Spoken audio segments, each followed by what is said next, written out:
said he went from his bedroom to the front door. Isn't that enough? Where was his bedroom?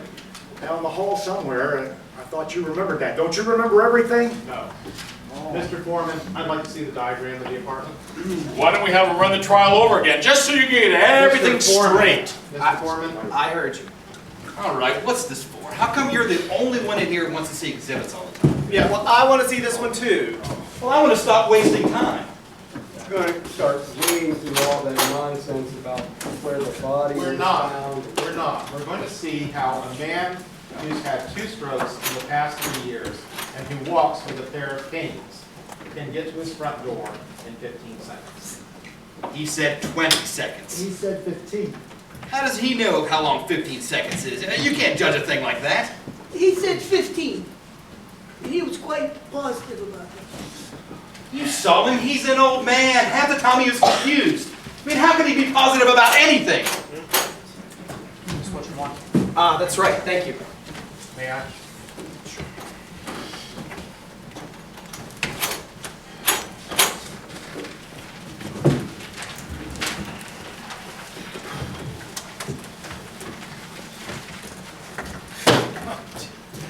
Do me a favor, wake me when this is over.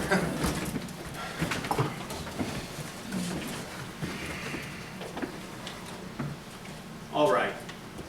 This is the bedroom in which the killing took place. The old man's apartment is directly beneath it and exactly the same. Here are the L tracks, the bedroom, another bedroom, living room, bathroom, kitchen, here's the hall, and here's the front door to the apartment, and here's the stairs. The old man said he got out of bed, went out into the hallway, went down the hallway, and opened his door just in time to see the boy race down the stairs. Am I right? That's the story. 15 seconds after he heard the body fall. Correct. His bed is at the window. It's about 12 feet from the bed to the bedroom door. The length of the hallway is 43 feet, 6 inches. The man had to get out of bed, get his canes, walk 12 feet, open the bedroom door, walk 43 feet, open the front door, all in 15 seconds. Do you think that's possible? You know it's possible. But he could only walk very slowly. They had to help him into the witness chair. You make it sound like a long walk. It's not. Yeah, for an old man who carries 2 canes, it's a long walk. Now what are you doing? I want to try something. Let's see how long it took him. I'm going to pace off 12 feet, the length of the bedroom. It's crazy. You can't recreate a thing like that. Perhaps if we could see it, this is an important point. It's a ridiculous waste of time. Let him do it. Hand me your chair. Your chair.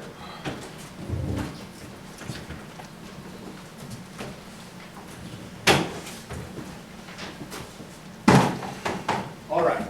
This is the bedroom door. How far would you say it is from here to the door of this room? I'd say about 20 feet. Okay, 20 feet is close enough. So from here to the door and back is 40 feet, which is shorter than the length of the hall. Would you say that? A few feet, maybe. This is absolutely insane. How do you think you can recreate a thing like this? Do you think we could give it a try? According to you, it will only take 15 seconds. We have the time. Does anybody have a watch with a second hand? I have. Okay. When you're ready, stamp your foot. That will be the body falling. Time me from there. Let's say the old man keeps his canes right by his bedside, right? Right. Okay.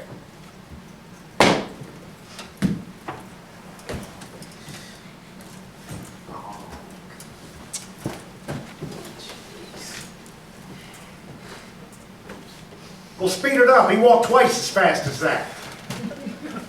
This is, I think, even more quickly than the old man walked in the courtroom. If you think I should walk faster, I will.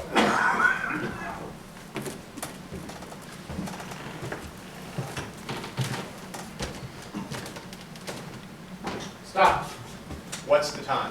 31 seconds exactly. 31 seconds. It's my guess that the old man was going down the hall, and heard someone racing down the stairs and assumed it was the boy. I think that's possible. Assumed? Now listen to me. I've seen all sorts of dishonesty in my days, but this little display takes the cake. I mean, tell him, will you? I mean, you come in here with your heart bleeding all over the floor about slum kids and injustice, and you got all these soft-hearted old ladies listening to you. Well, I'm not. I'm sick of it. What's the matter with you people? This kid is guilty. He's got to burn. He's slipping through our fingers here. Our fingers? Are you his executioner? I'm one of them. Perhaps you'd like to pull the switch. For this kid, you bet I'd like to pull the Sorry switch. for you. What it must feel like to want to pull the switch? Shut up. You're a sadist. Shut up. You want to see this boy die because you personally want it, not because of the facts. Shut up! Let me go. I'll kill him. I'll kill him. You don't really mean you'll kill me, do you? Is there a problem, gentlemen? I heard some noise.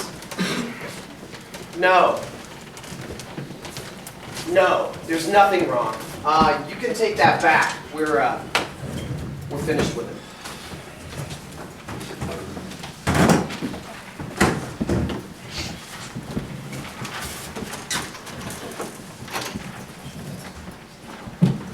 Well, what are you looking at?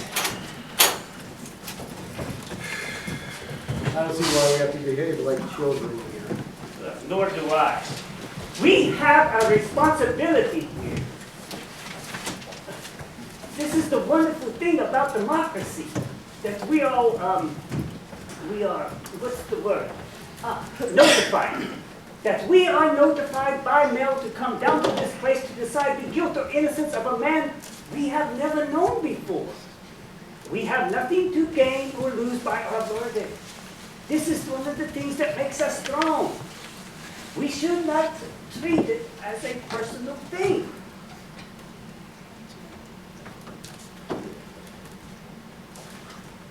Well, we're still no there. Who else has an idea? I think we should try another vote. Mr. Foreman? It's all right with me. Anybody doesn't want to vote? Okay, all right, let's do it. I want an open ballot. Let's call out our votes. I want to know who stands where. Sounds fair. Does anybody object? Okay, I'll call off your jury numbers. I vote guilty. Number 2. Not guilty.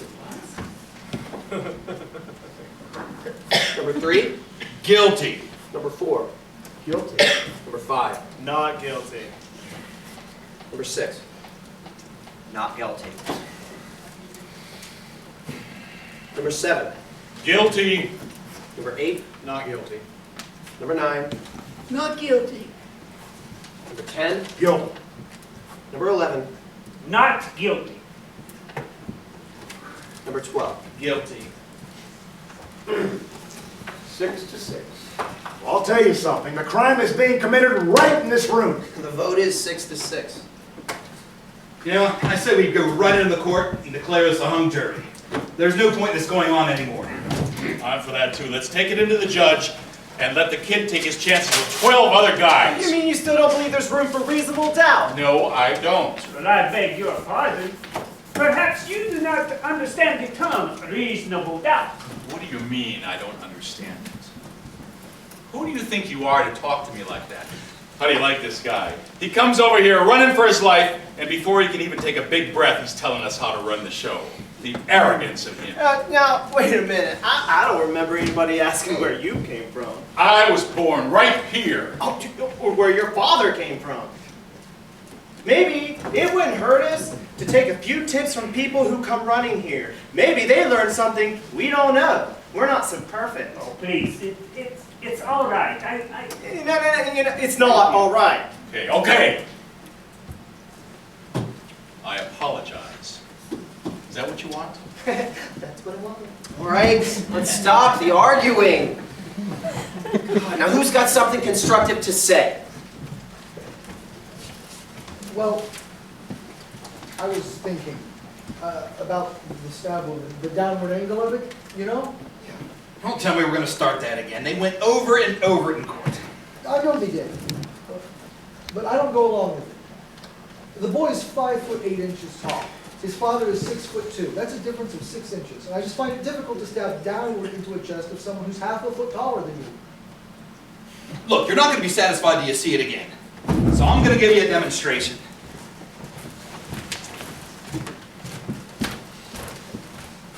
Somebody get up.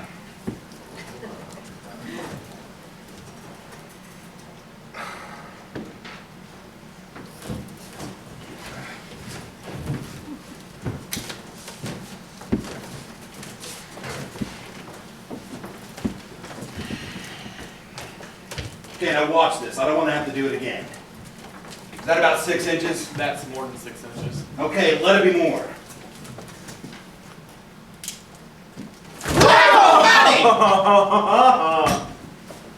What's the matter with you? Calm down. Nobody's hurt, are they? No, nobody's hurt. There's your angle. Down and in. That's how I stab a taller man, and that's how it was done. I mean, take a look at it, tell me I'm wrong. Down and in. I guess there's no question. Have you ever stabbed a man? Of course not. Have you? All right, don't be silly. Have you? No, I haven't. Well, where do you get all your information about how it's done? What do you mean? It's just common sense. Well, let me ask you this. The boy was an experienced knife fighter. He even got sent to reform school for knifing someone. Isn't that right? That's right. Look, don't you think this is an awkward way to handle a knife? What are you asking me for? Wait a minute. Can I see that? Have you seen a knife fight? Yeah. I have. In the movies? In my backyard. On my stoop. In the vacant lot across the street. Switch knives came where the neighborhood where I lived. I don't know why I didn't think of it before. I guess you just try not to remember those things. Anybody who's ever used a switch knife before would have never stabbed downward. You don't handle a switch knife that way. If you use a switch knife, you go underhanded. Then he couldn't have made the wound which killed his father. No! He couldn't have. I don't He's had believe any it. experience with switch knives. I don't believe it. Neither do I. You're giving us a lot of mumbo jumbo. What do you think? Well, I don't know. How about you? Listen, I'll tell you something. I'm a little sick of this whole thing already. We're getting nowhere fast. Let's break it up and go home. I'm changing my vote to not guilty. What? You heard me. I've had enough. What do you mean you've had enough? That's not an answer. I think perhaps you're right. This is not an answer. What kind of a man are you? You have sat here and voted guilty along with everyone else because there are some theater tickets burning a hole in your pocket. Now you have changed your vote for the same reason. I do not think you have the right to play like this with a man's life. This is an ugly and terrible thing to do. Now wait a minute. Who are you to talk like that to me? Oh, I can talk to you like that. If you want to vote not guilty, then do it because you are convinced the man is not guilty. If you believe he is guilty, then vote that way. Or don't you have the guts to do what you think is right? Now wait a second. Is it guilty or not guilty? I told you not guilty. Why? I don't have to. You have to say it. Why?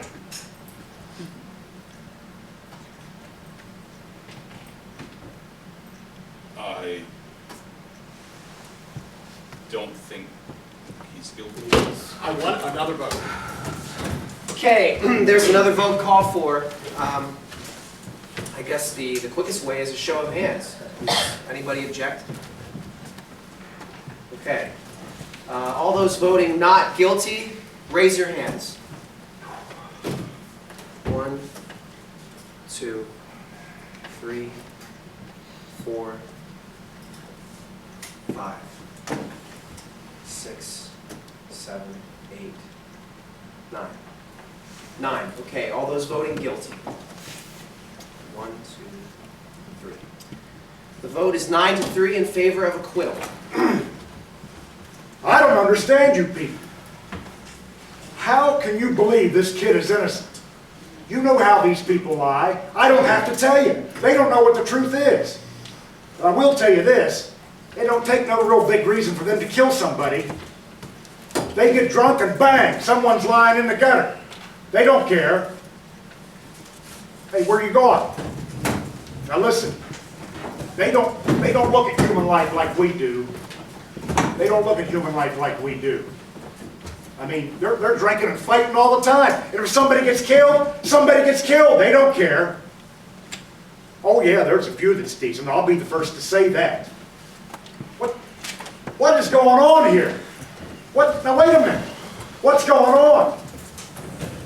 Now listen, I'm speaking my piece, and you better listen to me. You're going to listen to me, because I've had it. These people are no good. And this kid on trial, we better look out, because I'll tell you why. They're no good, and he's going to be coming. I'm telling you right now. I've had enough. Open your mouth again. You'll split your skull.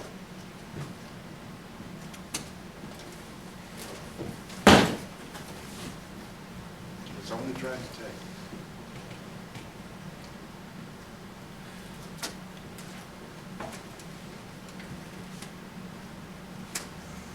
All right. Everybody sit down, please.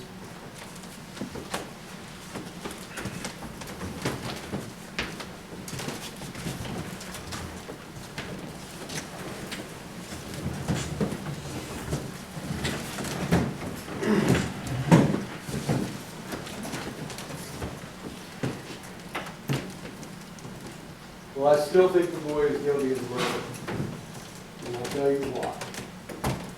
To me, the most damning evidence is the testimony of the lady that lives across the street, who claims she saw the murder committed. That's right. As far as I'm concerned, that's the most important testimony.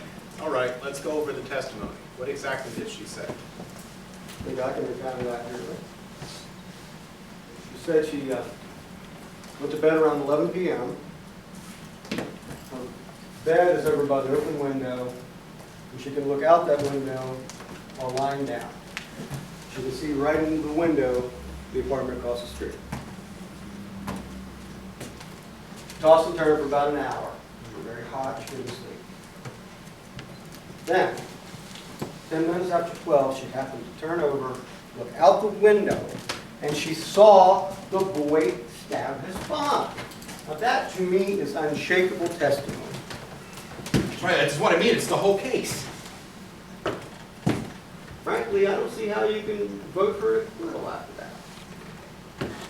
What do you think? Well, maybe. I mean, there's just so much evidence. Except for Maybe. You could take all the other evidence and throw it away. That was my feeling. What time is it? 5 after 7. It's getting late.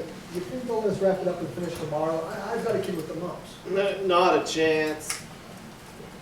Pardon me, but can't you see the clock without your glasses? Not clearly. Why? Oh, I don't know. This may be a dumb thought, but what do you do when you wake up at night and you want to know what time it is? What do you mean? I put on my glasses and I look at the clock. So you don't wear them to bed? No, of course not. Nobody wears eyeglasses to bed. what's the score?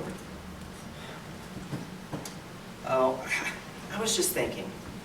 The woman who said that she saw the murder wears glasses. And so does my grandmother. So what? Your grandmother isn't a murder witness.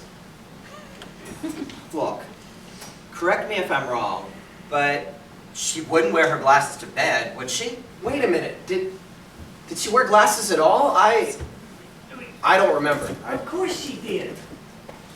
The woman wore bifocals. I remember this very clearly now. They looked quite strong. Yeah. Right, bifocals. She never took them off.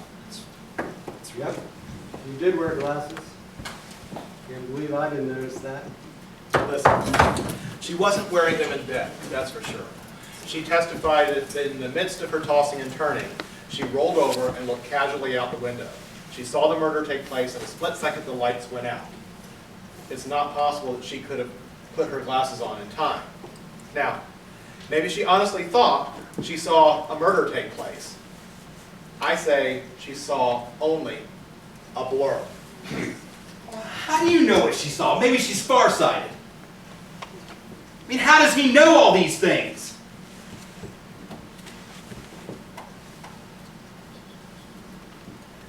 Does anybody else still think there is not a reasonable doubt?